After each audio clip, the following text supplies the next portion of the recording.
여기까지 해보면 어떤 것들은 전자를 한 개만 얻고 어떤 거는 두 개를 얻고 또 어떤 거는 한 개를 잃고 어떤 거는 두 개를 잃고 다 각양각색일 거예요. 그런데요, 이거는 각각의 원소의 특징이에요. 그래서 선생님 비유를 들어보자면 예를 들어 자동차가 있는데 사람들이 여기 다 타 있는데 여기는 한 자리만 남아 있어요.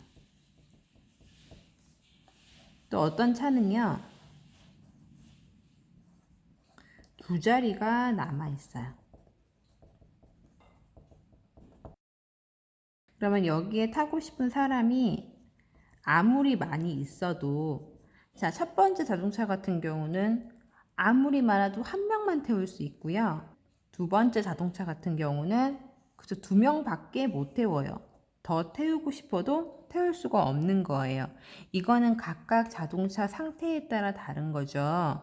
마찬가지로 이 원소 또한 한 개만 얻거나 두 개만 얻거나 혹은 전자 한 개만 잃어버리거나 두 개만 잃어버리거나 하는 각각의 특징들이 있어요. 이거는 자주 보다 보면 점점 익숙해질 거예요. 그래서 아래 표를 한번 정리해 보도록 할게요. 자, 5번 여러 가지 이온입니다. 자, 이 표 역시 아주 중요합니다. 자, 수소 이온 볼게요. 수소는요, 수소 했으니까 수소 원소 기호 H 적고요. 자, 수소에다가 그냥 이온이 붙었네요. 그럼 우리는 이게 양이온이구나를 추리해 볼 수 있어요. 그죠? 양이온은 그냥 원소 이름에다가 바로 이온을 붙인다 그랬고, 음이온 같은 경우는 원소 이온에다가 소를 빼고 화이온을 붙이거나 혹은 소가 없으면 그냥 원소 이름에다가 화 붙이고 이온 한다고 했으니까요. 그 수소 이온은 양이온이라 플러스인데요. 수소 이온은 전자를 몇 개를 잃으려고 하냐면 한 개만 잃으려고 해요. 그래서 1을 굳이 적어주지 않아도 된다. 생략하겠습니다. 리튬 같은 경우는 원소 기호가요. 대문자 에, 소문자 I였죠. 그리고 리튬 이온 또한 원소 이름이 그대로니까 플러스 양이온일 거고요. 이것도 전자 한 개만 잃어버리려고 한다. 나트륨 이온 우리 앞에서 했었죠. 대문자 N, 소문자 A 졌고요. 이것도 플러스 양이온, 전자는 몇 개, 한 개만 잃어버리려고 한다. 다음 칼륨 이온은 대문자 K 졌고요. 칼륨 이온도 그래요. 양이온이에요. 전자 몇 개를 잃어버리냐면 한 개를 잃어버린대요. 그래서 1은 생략해 줍니다. 자, 은이온 같은 경우는요. 기억나나요? 그죠? 은은 원소 기호가요. 대문자 A에다가 소문자 G를 적어주고요. 은이온도 이름이 그대로니까 플러스 양이온 적고 음이온 또한 전자를 한 개만 잃어버리려고 한대요. 다음 두 번째 줄 볼게요. 마그네슘 이온도요. 앞에서 했었죠. 대문자 M, 소문자 G 적고요. 자, 마그네슘 이온도 화가 안 붙었으니까 플러스 양이온인데요. 마그네슘 이온은 전자를 두 개 잃어버리려고 한대요. 그래서 2 플러스를 적고요. 칼슘 이온은요. 기억나나요? 대문자 C, 소문자 A 적고 칼슘 이온도 이름이 그대로니까 플러스 양이온이구나. 근데 얘는 전자를 몇 개, 두 개 잃어버리려고 한다.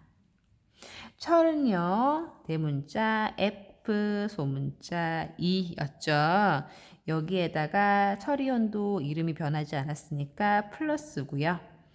철이온은 전자를 몇 개 잃어버리려고 하냐면 두 개를 잃어버리려고 해요. 그래서 2 플러스. 구리는요. 원소기호 C에다가 소문자 U 적고요. 구리이온도 화가 붙지 않았죠. 그래서 플러스고요. 전자를 두 개 잃어버리려고 한대요. 자, 납 기억나나요? 납은요. 대문자 P에다가 소문자 B를 적어요. 그래서 납 이온도 이름이 그대로네요. 그래서 플러스 양이온이고요. 납이온도 전자를 두 개 잃어버리려고 한대요. 자, 정리해보면 첫 번째 줄에 있는 것들은 전자를 한 개 잃어버리려고 하는 양이온이었고, 두 번째 줄에 있는 거는 전자를 두 개 잃어버리려고 하는 양이온이었어요. 자, 옆에 한번 볼게요. 플루오린 화이온.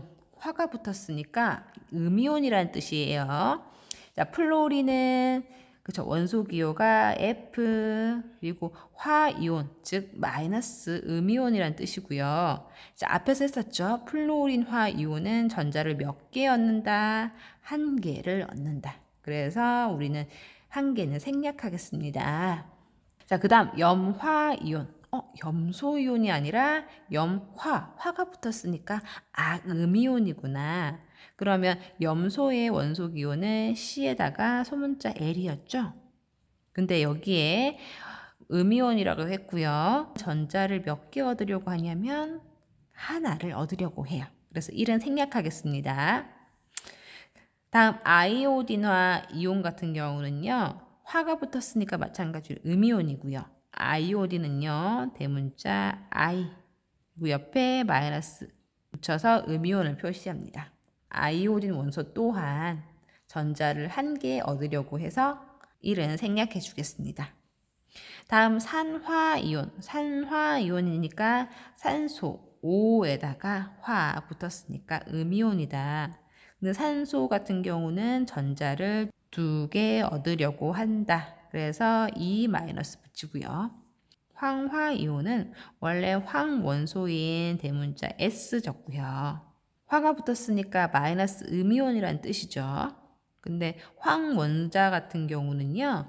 전자를 두 개 얻으려고 해요. 그래서 전체적으로 마이너스가 두 개가 더 있다. 2 마이너스 붙이고요. 자, 옆에 있는 암모늄이온, 수산화이온, 질산이온, 탄산이온, 황산이온 같은 것들은요. 다원자 이온이라고 해요. 다원자라고 하는 거는 원자가 한 개가 있는 게 아니라 원자가 많이 있다, 다예요. 그래서 이 다원자 이온 같은 경우는요. 여러 원자가 모여서 마치 하나의 이온처럼 행동합니다. 그리고요. 음이온 같은 경우는 화를 붙인다고 했는데 다원자 이온은 각각의 고유의 이름이 있어요. 그래서 음이온이라 하더라도 화를 붙이지 않아요. 그래서 그 예를 첫 번째 보면요. 암모늄 이온은 원래 암모니아 분자에서 생각해 보면 암모니아가 질소 한 개에다가 수소가 몇 개 있었죠? 4개가 있었어요. 그죠? 근데 이 두 개가 모여서 하나의 이온처럼 행동한대요. 이거는 플러스 양이온이고요. 전자를 한 개 잃어버리려고 해요. 그래서 1은 생략하고 그냥 NH4에 플러스만 붙여줍니다. 다음 수산화 이온 같은 경우는요. 수소와 산소가 있다는 뜻이죠. 그래서 산소를 먼저 적고 그 다음 수소 H를 적어요. 근데 화가 붙었으니까 마이너스 음이온이라는 걸 우리가 생각해 볼 수 있어요. 그죠? 근데 이 수산화 이온 같은 경우는 전자를 한 개를 얻으려고 한대요. 그래서 1은 생략해 주겠습니다. 다음 질산이온은요. 질소와 산소가 있구나 생각해 볼 수 있는데 질소 있고요. 산소 있고요. 근데요. 질소 한 개에다가 산소는요. 3개가 모이는 걸 좋아해요. 그리고 얘네는 2개가 모여서 마치 하나의 이온처럼 행동하는데 그것이 음이온이다. 전자는 한 개 얻으려고 한다. 그래서 1은 생략해 줍니다. 다음 탄산이온은 탄소와 산소라고 우리가 생각해 볼 수 있겠죠. 탄소는 대문자 C, 산소는 대문자 O. 탄소 한 개에다가 산소는 3개가 가까이 있고 싶대요. 그리고 탄산이온은 전체적으로 마이너스 음이온이고요. 전자를 2개 얻으려고 해서 CO3 2 마이너스라고 적을 수 있어요. 마지막 황산이온은요. 황은 S, 산소는 O 있는데요. 이번 경우는요. 황원자에다가 산소 원자는 무려 4개가 모이고 싶어 한대요. 그리고 이거는 전체적으로 음이온이고요. 전자를 2개 얻으려고 해서 SO4에 E-가 됩니다. 오늘 여러분 여러 가지 이온식을 선생님과 함께 공부했는데요. 머리가 지끈지끈 아플 거예요. 다음 시간에 전하를 띠는 이온 실험을 이 이온식으로 표현해 볼 거예요. 그러니 여러분 꼭 복습을 해 오시고요. 궁금한 것이 있으면 꼭 과학지리 응답 게시판이나 카카오톡 채널을 이용해서 질문을 올려주세요. 여러분 오늘 고생 많으셨어요. 어려운 공부를 한 만큼 오늘 푹 쉬시고요. 다음 시간에 또 만나요. 수고하셨습니다.